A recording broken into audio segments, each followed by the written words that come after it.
Makam beliau terletak di Desa Derajat, Kecamatan Paciran, Kabupaten Lamongan. Di samping makamnya, terdapat masjidnya yang berbentuk panggung dan terbuat dari kayu.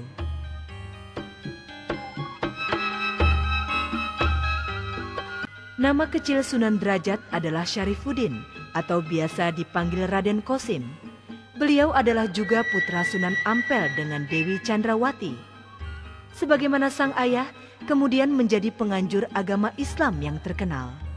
Beliau ikut juga mendirikan kerajaan Demak dan menjadi penganjur agama yang setia. Sedangkan daerah operasinya di Jawa Timur.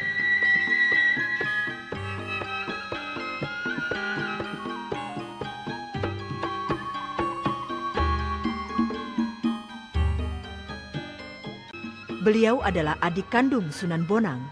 Kemudian oleh sang ayah Sunan Ampel diberi tempat berdakwah di sebelah barat Gresik, yakni antara Gresik dan Tuban.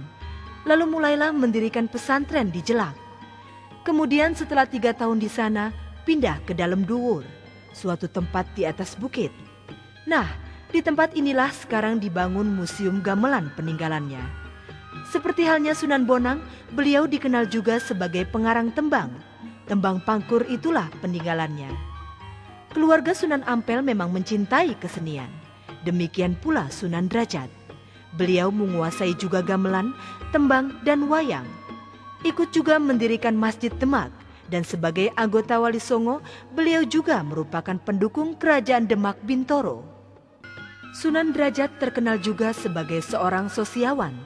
Beliau sangat memperhatikan nasib rakyat kecil. Sebab itu beliau berjuang untuk mengadakan perbaikan nasib bagi mereka. Hal ini memang sejalan dengan fatwa Islam di mana kasih sayang harus diberikan kepada sesamanya, terutama pada kaum duafa yang menderita. Adapun ajaran beliau dirumuskan dalam beberapa butir petuah, antara lain, berikan tongkat kepada yang buta, berikan makan pada yang lapar, berikan pakaian pada yang telanjang, dan berikan tempat berteduh bagi yang kehujanan.